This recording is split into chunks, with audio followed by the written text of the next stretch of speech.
نحمد و نصلی و نسلم علی رسول الکریم اما بعد فاعوذ باللہ السمیع العلیم من الشیطان الرجیم بسم اللہ الرحمن الرحیم الحمدللہ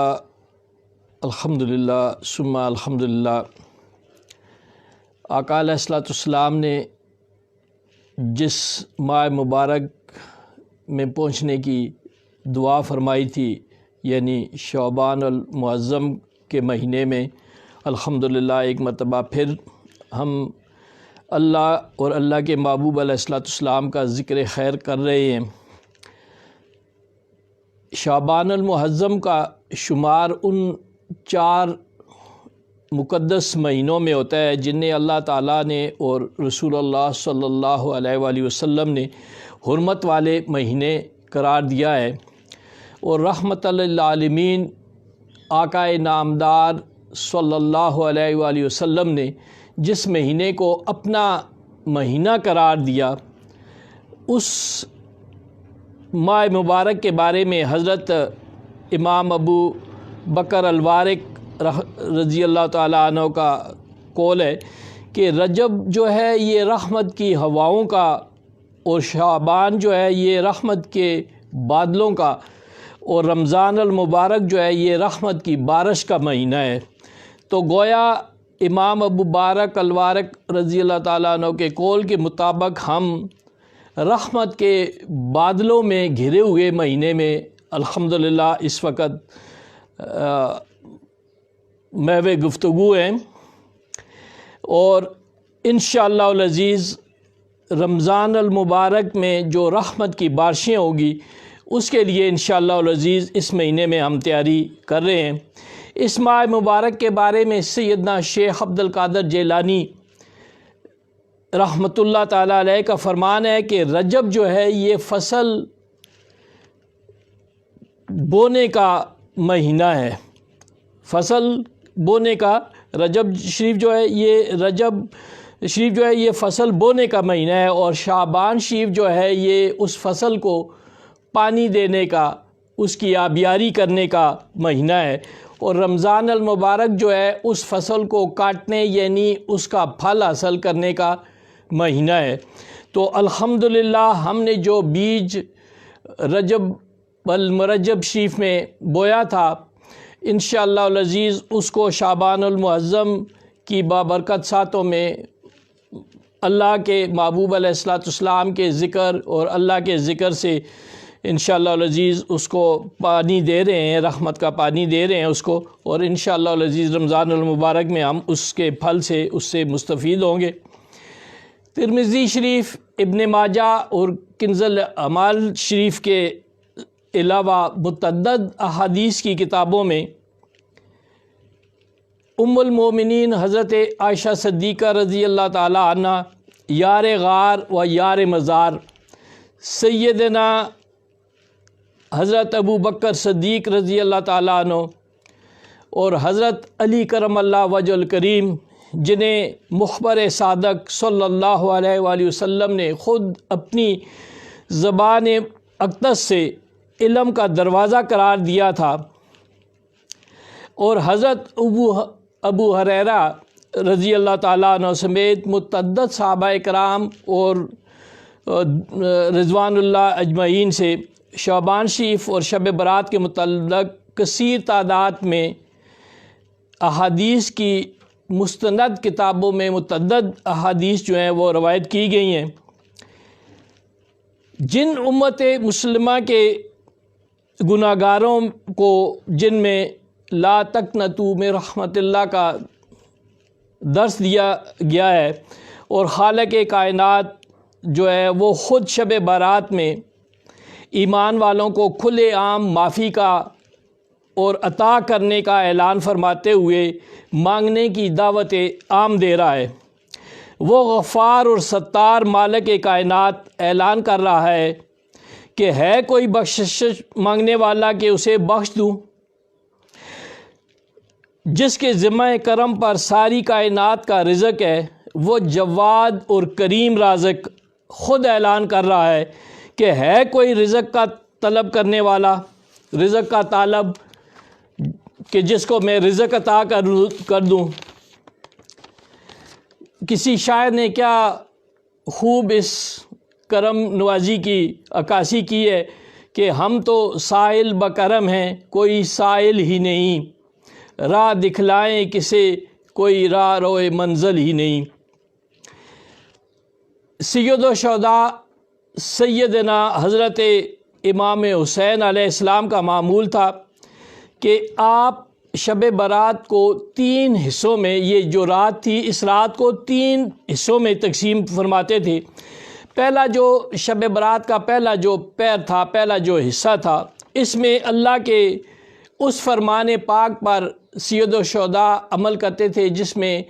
اللہ پاک نے ارشاد فرمایا ہے کہ ان اللہ و ملائکتہ یصلون علی النبی یا ایھا الذین آمنوا صلوا علیہ وسلموا تسلیما، یعنی اے مومنو، اے ایمان والو، میں اور میرے فرشتے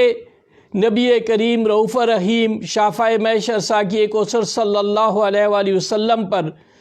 درود و سلام بھیجتے ہیں، تو آپ بھی اپنے پیارے آقا علیہ السلام کی بارگاہ میں درود و سلام کے نذرانے پیش کیا کرو۔ تو حضرت امام حسین رضی اللہ تعالیٰ عنہ بھی جو تھے وہ اس قرآن کی اس آیت کے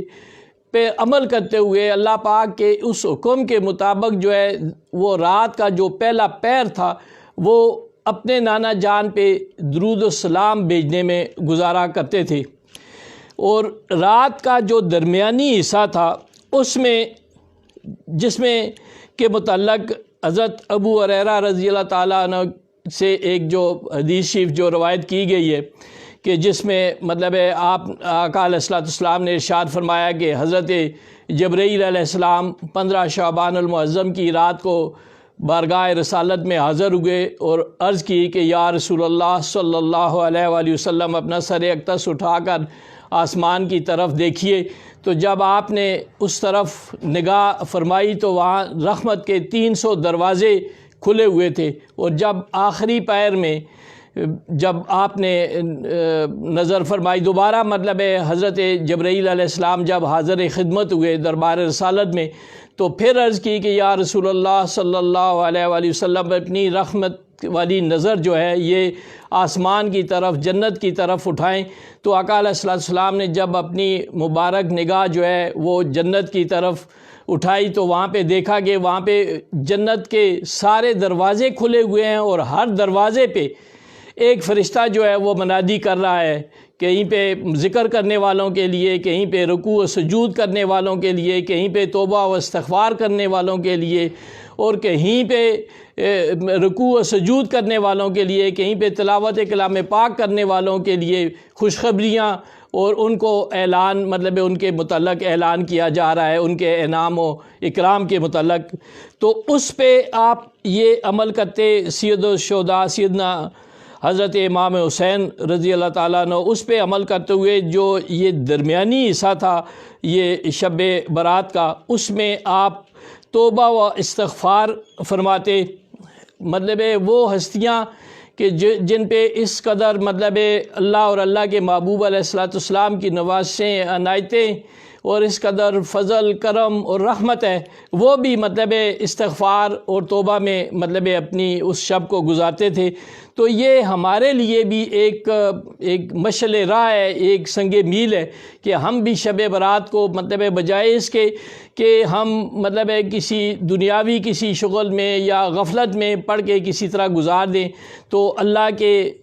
ذکر میں اور اللہ کے محبوب علیہ السلام کی بارگاہ میں درود و سلام پیش کر کے مطلب اس کو ہم پیش کریں۔ اور یہ جو آخر کا حصہ ہوتا ہے شب برات کا، یہ حضرت سید الشہداء سیدنا حضرت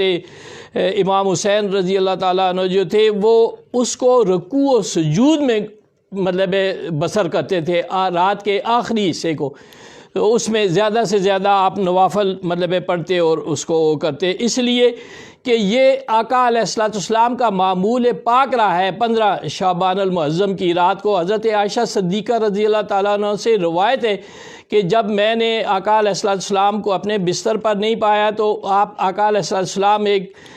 اس میں نماز میں مشغول تھے، تو آپ وہ بڑی لمبی حدیث شریف ہے، مفصل ہے کہ میں نے آپ کے پاؤں اقدس جو تھے انگوٹھا مبارک کو ہلا کے دیکھا کہ مطلب آپ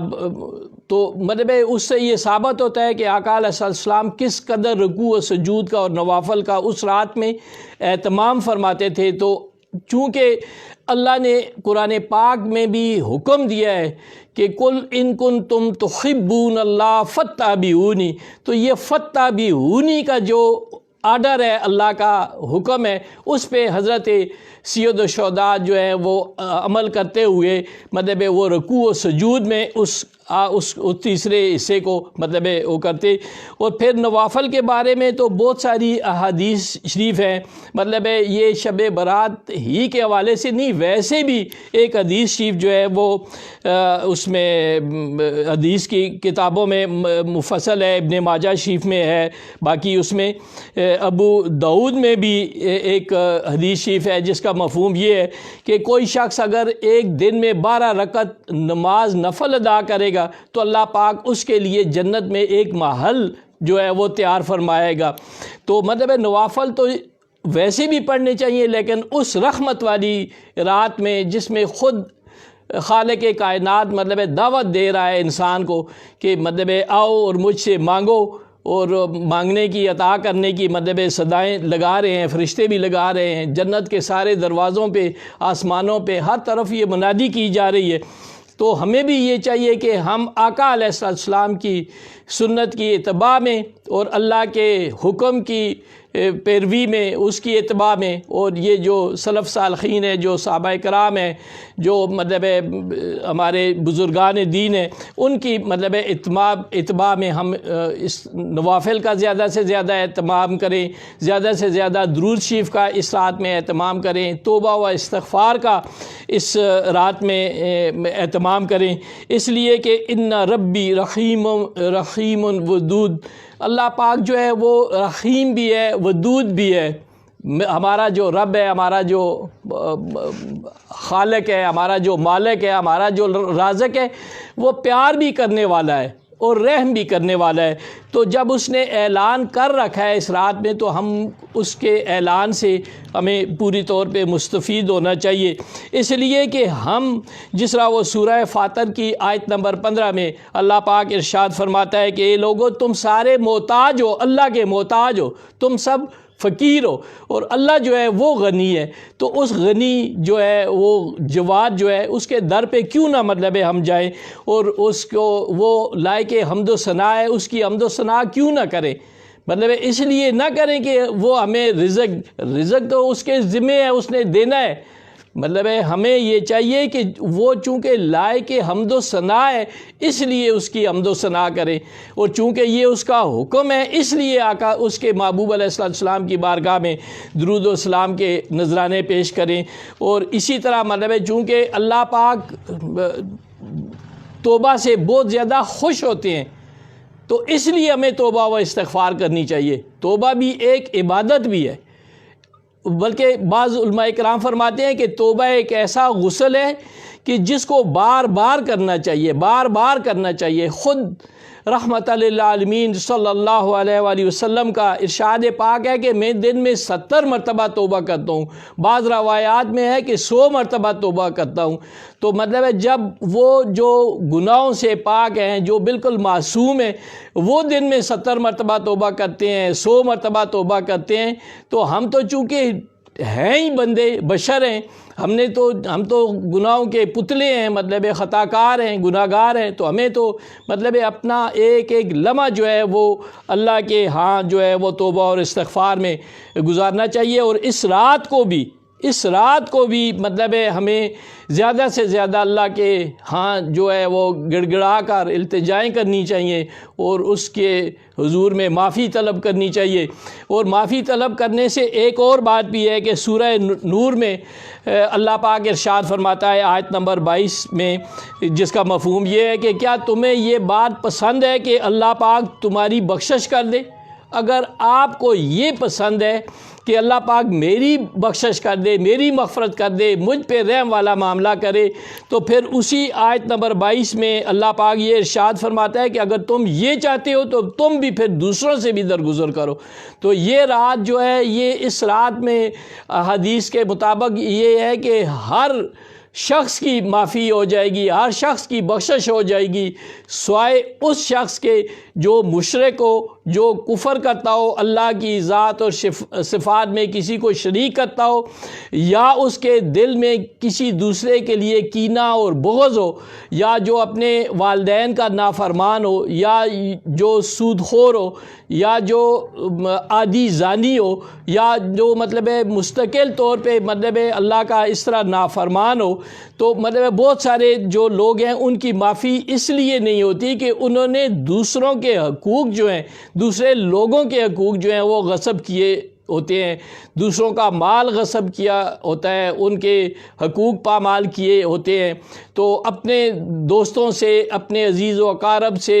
اپنے ماں باپ سے، اپنے بہن بھائیوں سے مطلب ان کی چپکلش، ان کی ناراضگی، ان کی وہ قطع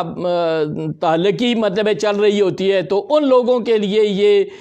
انٹیمیشن ہے، یہ اس پہ اتباع ہے کہ وہ اپنے معاملات جب تک ٹھیک نہیں کریں گے، جب تک اللہ کے حضور اس کام سے توبہ نہیں کریں گے تو ان کی معافی نہیں ہوگی۔ لہٰذا ہمیں اپنے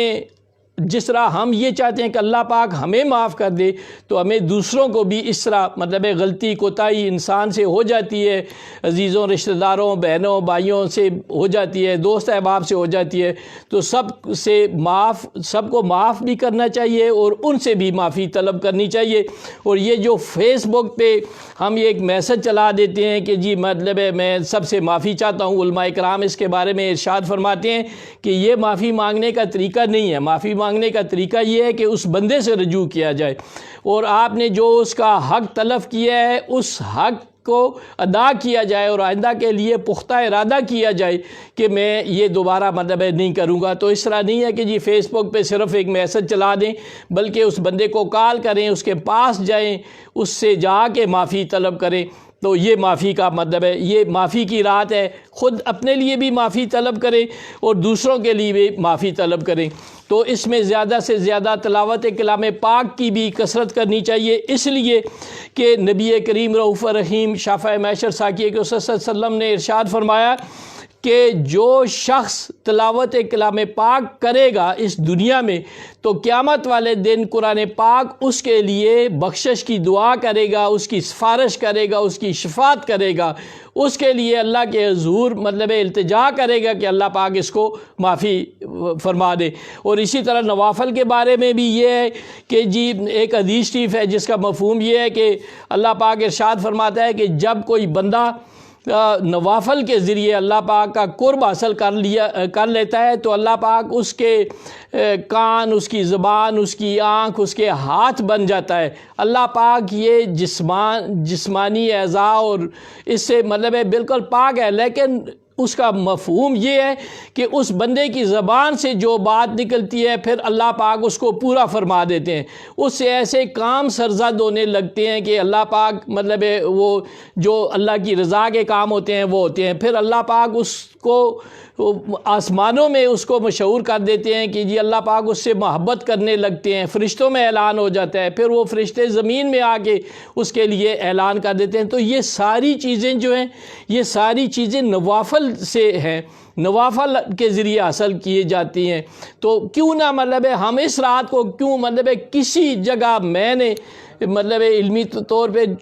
گو کہ بہت مفلس شخص ہوں، لیکن میں نے نہ آج تک کسی عالم دین سے، کسی مفسر سے، کسی شیخ الحدیث سے، کسی شیخ القرآن سے یہ نہیں سنا کہ فلاں حدیث شریف میں یہ بات آقا علیہ السلام نے ارشاد فرمائی کہ آپ نے 15 شعبان کو مطلب عبادت نہیں کرنی۔ مطلب کسی جگہ قرآن پاک کی آیت سے یہ بھی پھر ثابت نہیں ہے کہ جی حدیث تو متعدد موجود ہیں، متعدد مستند کتابوں میں موجود ہیں، لیکن اس کی ممانعت جو ہے مطلب عبادت کرنے کی، ذکر اذکار کرنے کی، توبہ استغفار کرنے کی، نوافل پڑھنے کی، کسی جگہ پہ بھی میں نے نہ سنی ہے نہ دیکھی ہے۔ اگر کسی شخص کے بارے کے علم میں ایسی کوئی چیز ہو تو وہ میری بھی رہنمائی فرمائے کہ جی فلاں جگہ پہ شعبان شریف کی رات کو مطلب ہے منع کیا گیا کہ جی شعبان شریف کو آپ نے عبادت نہیں کرنی۔ ہر وقت مطلب ہے انسان کو تو پیدا ہی اللہ پاک نے مطلب ہے اپنی بندگی کے لیے پیدا کیا، اپنی عبادت کے لیے پیدا کیا ہے، تو مطلب ہے اس میں تو پھر کسی رات کی کوئی تخصیص نہیں ہے، ہم اس کو کوئی فرض یا واجب یا مطلب اس طرح تو وہ قرار نہیں دیتے۔ یہ نفلی عبادت ہے، مطلب بندہ کرے بجائے اس کے کہ وہ دنیا کے کسی اور مطلب مصروفیات میں مصروف ہو،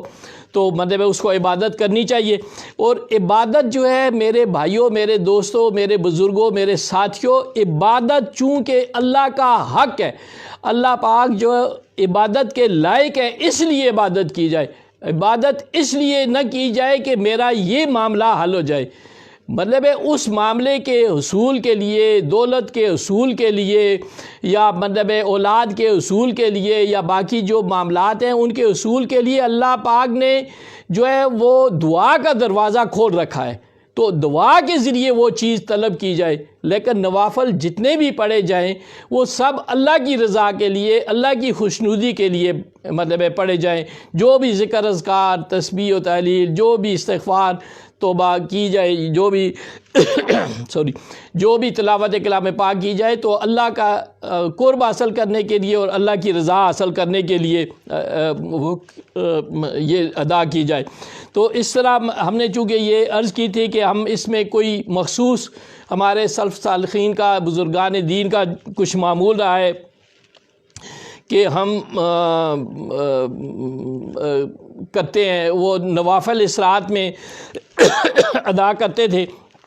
ایک بڑے مشہور نوافل جو ہیں ان کے بارے میں مطلب متعدد اس میں ہے۔ بسم اللہ الرحمن الرحیم۔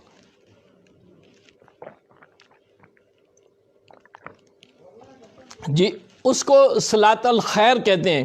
صلاۃ الخیر کا طریقہ یہ ہے کہ اس میں 100 رکعتیں جو ہیں وہ نوافل ادا کرتے ہیں، اور اس 100 رکعتوں میں 1000 مرتبہ سورہ اخلاص یعنی قل هو اللہ احد جو ہے وہ پڑھنی ہوتی ہے۔ تو ہر رکعت میں یعنی 10 مرتبہ الحمد شریف کے بعد، سورہ فاتحہ کے بعد سورہ اخلاص یعنی قل شریف پڑھ کے، اور 2 پڑھ کے مطلب نوافل ہیں، چونکہ یہ زیادہ علماء اکرام فرماتے ہیں کہ 2 اس کو پڑھا جائے تو زیادہ مطلب یہ بہتر ہے، 2 رکعت پڑھ کے سلام پھیرے تو یہ 1000 مرتبہ ہو جاتا ہے اگر 100 مرتبہ کوئی مطلب یہ نوافل پڑھے، تو یہ صلاۃ الخیر اس کو کہتے ہیں۔ اور اس کے بارے میں جو ہے اس کے بارے میں لکھتے ہیں کہ اس کے پڑھنے سے برکتیں حاصل ہوتی ہیں، اور حضرت حسن بصری رحمۃ اللہ تعالیٰ علیہ نے فرمایا کہ مجھ سے سرور کائنات صلی اللہ علیہ وآلہ وسلم کے 30 صحابہ کرام رضوان اللہ تعالیٰ علیہم اجمعین نے بیان کیا ہے کہ اس رات کو جو شخص یہ نماز پڑھتا ہے اللہ تعالیٰ اس کی طرف 70 بار دیکھتا ہے۔ یہ 30 صحابہ کرام نے حضرت حسن بصری رحمۃ اللہ تعالیٰ علیہ ارشاد فرماتے ہیں کہ ان سے یہ روایت ہے کہ آقا علیہ الصلوۃ والسلام نے ارشاد فرمایا کہ جو شخص یہ نماز پڑھتا ہے تو اللہ پاک اس شخص کی طرف 70 بار دیکھتا ہے، تو ہر بار کے دیکھنے میں اس کی 70 حاجتیں جو ہیں وہ پوری ہوتی ہیں۔ ایک مرتبہ جب اللہ اپنی رحمت کی نظر سے اس بندے کی طرف دیکھتا ہے تو ایک نظر اللہ کی کرنے سے اس بندے کی 70 حاجتیں پوری ہو جاتی ہیں، جن میں سب سے ادنا جو بالکل کم تر جو حاجت ہے وہ یہ ہے کہ اس کے سب گناہ جو ہیں وہ معاف ہو جاتے ہیں۔ یہ غنیۃ الطالبین میں یہ چیز جو ہے یہ نوٹ کی گئی ہے۔ تو اسی طرح مطلب ہے یہ باقی بھی جو ہے وہ نوافل جو ہے وہ بھی مطلب علماء کرام کا، مشایخ عظام کا، بزرگان دین کا مطلب ایک معمول رہا ہے۔ تو جو شخص یہ چاہتا ہے کہ جی میرے رزق میں ترقی ہو تو اس کے لیے مطلب ہے یہ طریقہ یہ علماء کرام نے جو مشائخ نے لکھا ہے وہ یہ ہے کہ شب برات میں 2 رکعت نماز نفل اس طرح پڑھے کہ ہر رکعت میں سورہ فاتحہ کے بعد آیت الکرسی 1 مرتبہ، سورہ اخلاص پر 15 مرتبہ پڑھے، اور سلام پھیرنے کے بعد 100 مرتبہ درود پاک پڑھ کر اپنے لیے رزق کی فراغی کے لیے دعا کرے۔ اللہ تعالیٰ اس نماز کے صدقے، اس درود شریف کے صدقے، اس رات کے صدقے اس کے رزق میں، اس کے کاروبار میں انشاءاللہ العزیز برکت عطا فرمائیں گے۔ اور جو شخص یہ چاہتا ہے کہ جی مجھے عذاب قبر سے نجات ملے، تو اس کے لیے جو بزرگان دین نے جو ان کا جو معمول رہا ہے وہ یہ رہا ہے کہ شب برات میں 4 رکعت نماز اس طرح پڑھے کہ 2 رکعتوں میں سورہ فاتحہ کے بعد سورہ ملک، اور اگلی 2 رکعتوں میں سورہ فاتحہ کے بعد سورہ مزمل، اور یہ نوافل جو ہیں یہ پڑھے تو اس سے انشاءاللہ العزیز اس کو عذاب قبر سے اس کو انشاءاللہ نجات ملے گی، چونکہ سورہ ملک اور سورہ مزمل جو ہیں یہ پڑھنے والے کے لیے قبر میں جو عذاب ہے اس سے نجات کا ذریعہ ہے اور اس کی مغفرت کا ذریعہ بنتی ہے۔ اسی طرح مطلب ہے ایک لکھتے ہیں کہ شب برات کو جو شخص 8 رکعت نماز اس طرح پڑھے کہ ہر 4 رکعت کے بعد سلام پھیرے، ہر رکعت میں سورہ فاتحہ کے بعد سورہ اخلاص 10 مرتبہ پڑھے، اللہ تعالیٰ نماز کے اس طرح پڑھنے والے کے لیے بے شمار فرشتے مقرر فرما دیتا ہے جو اس کو عذاب قبر سے نجات کے لیے دعا کرتے ہیں اور جنت میں داخل ہونے کی خوشخبری سناتے ہیں۔ اسی طرح اگر کوئی شخص اپنی حاجات کے رفع کے لیے کوئی مطلب دور کرنے کے لیے، اپنی حاجات کے پورا ہونے کے لیے کوئی مطلب بندہ خواہش مند ہے، تو اللہ پاک نے تو کھلا اعلان کر رکھا ہے کہ جی مانگو مجھ سے تو میں عطا کروں گا، تو اس کے لیے جو ہے وہ بھی مطلب اللہ کے حضور اپنا سر جھکائے، رکوع و سجود کرے تو پھر مطلب دعا مانگے۔ تو اس کے لیے بزرگان دین کا جو معمول رہا ہے وہ یہ رہا ہے کہ شعبان المعظم کی 15ویں شب میں 12 رکعت نماز اس طرح پڑھے کہ ہر 2 رکعت کے بعد سلام پھیرے، پہلی رکعت میں سورہ فاتحہ کے بعد 41 مرتبہ سورہ کوثر پڑھے، اور دوسری رکعت میں سورہ فاتحہ کے بعد 41 مرتبہ سورہ اخلاص پڑھے۔ نوافل مکمل ہونے کے بعد اطمینان سے بیٹھ کر مندرجہ ذیل یہ جو دعا ہے یہ مطلب پڑھے، یہ جو عام مسنون دعا ہے وہ مطلب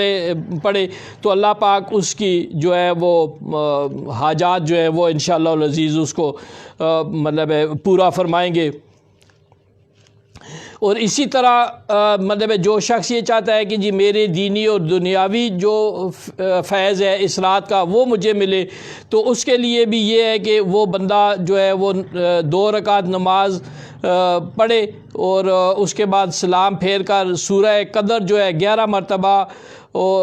پہلی رکعت میں پڑھے، اور دوسری رکعت میں سورہ فاتحہ کے بعد سورہ اخلاص 11 مرتبہ پڑھے۔ پہلی میں سورہ قدر انا انزلناہ فی لیلۃ القدر، اور دوسری میں قل ھو اللہ احد، یہ جو ہے 11 بار پڑھے، اور اس کے بعد مطلب سورہ اخلاص پڑھ کے درود شریف پڑھ کے دعا کرے۔ اور جو شخص یہ چاہتا ہے کہ اس کے لیے رحمت کے دروازے کھلیں اور اس کے رزق میں، کاروبار میں برکت ہو، کشادگی ہو، تو وہ اس کو چاہیے کہ 15 شعبان المعظم کو 50 رکعت نماز اس طرح ادا کرے کہ ہر رکعت میں سورہ فاتحہ کے بعد سورہ اخلاص 7 مرتبہ پڑھے، اور نوافل مکمل ہونے کے بعد 111 مرتبہ آیت الکرسی کا ورد کرے۔ اور یہ نوافل جو ہیں یہ بے شمار برکات کے عمل ہیں، اس کے پڑھنے والے پر رزق کی کشادگی اور اللہ کی رحمت کے دروازے جو ہیں وہ کھل جاتے ہیں۔ اسی طرح صلاۃ الخیر ہے، اور اسی طرح ایک دعا ہے جسے دعائے شعبان المعظم کہتے ہیں، وہ بھی مطلب کرے، اور اسی طرح مطلب اللہ پاک کا کثرت سے ذکر کرے۔ اور اللہ پاک کے محبوب علیہ الصلوۃ والسلام نے ارشاد فرمایا کہ افضل ذکر جو ہے وہ لا الہ الا اللہ، یہ جو ہے یہ افضل الذکر ہے، اس کی کثرت کرے، زیادہ سے زیادہ لا الہ الا اللہ کی کثرت کرے، تو اللہ پاک چونکہ توبہ کرنے والوں سے بھی بہت زیادہ خوش ہوتے ہیں، تو اس میں بندے کو استغفار کی بھی کثرت کرے اور درود شریف کی بھی کثرت کرے، خود اپنے لیے ہی دعا نہ کرے بلکہ اپنے بہن بھائیوں، ماں باپ، اپنے عزیز و اقارب، باقی دنیا والوں کے لیے بھی دعا کرے، اس لیے کہ جب ہم سب ایک دوسرے کے لیے ان کی غیر موجودگی میں دعا کریں گے تو ایک حدیث شریف کا مفہوم یہ ہے کہ جب کوئی مومن کسی دوسرے کی غیر موجودگی میں اس کے لیے دعا کرتا ہے تو اللہ پاک اس دعا کو قبول فرماتا ہے۔ جب ہم کسی کے لیے دعا کریں گے تو کوئی دوسرا بھی ہمارے لیے دعا کر رہا ہوگا، تو ممکن ہے کہ جی میری دعا قبول نہ ہو لیکن میرے حق میں کسی دوسرے کی گئی دعا جو ہے وہ قبول ہو جائے۔ تو اس لیے اس کو مطلب ہے یہ دیکھیں نا، یہ آقا علیہ الصلوۃ والسلام جنت البقیع میں جب اس رات کو تشریف لے گئے تو وہاں پہ تو آپ کے اس وقت کوئی مطلب عزیز و اقارب نہیں تھے، مطلب باقی بھی لوگ تھے، تو سب کے لیے مغفرت کے لیے مطلب آپ دعا کے لیے آپ تشریف لے گئے۔ تو اس بات سے مجھے یہ یاد آیا کہ یہ جانا کوئی فرض واجب نہیں ہے، لیکن مطلب آقا علیہ الصلوۃ والسلام کی سنت کی اتباع میں آقا علیہ الصلوۃ والسلام کو راضی کرنے کے لیے، مطلب اللہ کو خوش کرنے کے لیے، چونکہ اس نے ہی ارشاد فرمایا ہے کہ فاتبعونی، مطلب آقا علیہ الصلوۃ والسلام کی اتباع کے متعلق اسی نے، تو مطلب 15 شعبان المعظم کو یہ جو جاتے ہیں قبرستان میں جاتے ہیں لوگ، جا کے دعا کرتے ہیں مردوں کے لیے، تو اس کا بھی ثبوت چونکہ حدیث سے اور آقا علیہ الصلوۃ والسلام کے مطلب اس سے سیرت پاک سے ملتا ہے، تو اس کا بھی معمول رکھا جائے اور زیادہ سے زیادہ کوشش کی جائے، زیادہ سے زیادہ کوشش کی جائے کہ لوگوں کے جو حقوق ہیں یہ سب کچھ کرنے سے پہلے مطلب ان کے حقوق جو ہیں وہ ادا کیے جائیں، اور جو غلطی کوتاہی کمی بیشی انسان سے ہو گئی ہو اس کی معافی دوسروں سے طلب کرنی چاہیے، اور اپنے ساتھ جس سے کوئی غلطی کوتاہی کمی بیشی ہو گئی ہو تو اس کو بھی معاف کرنا چاہیے، اس لیے کہ جب ہم کسی کو معاف کریں گے تو اللہ کا اعلان ہے کہ اللہ پاک بھی پھر اس شخص کو مطلب اس کے ساتھ بھی نرمی والا معاملہ فرمائیں گے، اس کی بھی بخشش فرمائیں گے، اس پہ بھی رحمت فرمائیں گے۔ تو میری یہ درخواست ہے سب دوستوں سے کہ یہ سارے نوافل تو شاید بندہ ادا نہیں کر سکتا، لیکن نہ یہ کوئی کرنے فرض اور واجب ہے، نفل ہے، مطلب جتنا ہو سکے مطلب اتنے زیادہ سے زیادہ اللہ کی بارگاہ میں رکوع و سجود کرے، اس لیے کہ وہ جو حضرت ابو ہریرہ رضی اللہ تعالیٰ عنہ کی جو حدیث شریف ان سے جو روایت کی گئی ہے اس میں تو ہر آسمان پہ ایک فرشتہ منادی کر رہا ہے کہ کوئی رکوع کرنے والوں کے لیے، کوئی سجود کرنے والوں کے لیے، کوئی مطلب ذکر کرنے والوں کے لیے، کوئی استغفار کرنے والوں کے لیے، کوئی تلاوت کلام پاک کرنے والوں کے لیے، کوئی اللہ کے ڈر سے رونے والوں کے لیے مطلب اعلان کیا جا رہا ہے۔ تو ان میں جو بھی صورت بنتی ہو آسانی کے ساتھ اس میں انشاءاللہ زیادہ سے زیادہ کوشش کرنی چاہیے، اور اللہ کی بارگاہ میں گڑ گڑا کر اپنے سابقہ گناہوں کی معافی طلب کرنی چاہیے، اور آئندہ کے لیے پختہ ارادہ کرنا چاہیے کہ میں اللہ کے احکامات کی پیروی کروں گا، پابندی کروں گا، اور آقا علیہ السلام کی جو تعلیمات ہیں، آقا علیہ السلام کی جو سنت ہے اس پہ عمل کروں گا انشاءاللہ العزیز۔ تو یہ جہاں پہ اپنے لیے دعا کریں تو مجھ ناچیز کے لیے بھی، اور یہ ساقی کوثر ٹی وی صلی اللہ علیہ وسلم یہ ٹی وی جو ہے اس کے لیے، اور باقی ہمارے جو احباب ہیں، میرے استاذ ہیں حضرت علامہ قاری کاشف علی مدظر اللہ العالی، ان کے لیے، ان کے آباء و اجداد کے لیے، اور میرے سب اہل خانہ کے لیے، اور سب انجمن غلامان ساقی کوثر صلی اللہ علیہ وسلم کے سب غلاموں کے لیے، اور ہر کلمہ گو کے لیے ہدایت کی، رحمت کی، فضل کی، کرم کی، مغفرت کی، بخشش کی دعا مانگیے گا، ہمیں بھی اپنی دعاؤں میں یاد رکھیے گا۔ اللہ پاک سے دعا ہے کہ اللہ پاک اپنے محبوب علیہ السلام کے نالین پاک کے صدقے ہم سب کی عبادت، ریاضت، جو بھی ہم عمل کریں، نیک عمل کریں، اس کو اپنی بارگاہ میں شرف قبولیت عطا فرمائے اور ہم سب کی جو ریاضت عبادت ہے اس کو قبول فرمائے اور اس کو ہمارے لیے مغفرت کا ذریعہ بنائے اور ہمارے لیے توشہ آخرت بنائے، اور اللہ پاک ہمیں اپنے نیک لوگوں میں شامل فرما کر نبی کریم صلی اللہ علیہ وسلم کی غلامی نصیب فرمائے۔ وما علینا الا البلاغ المبین۔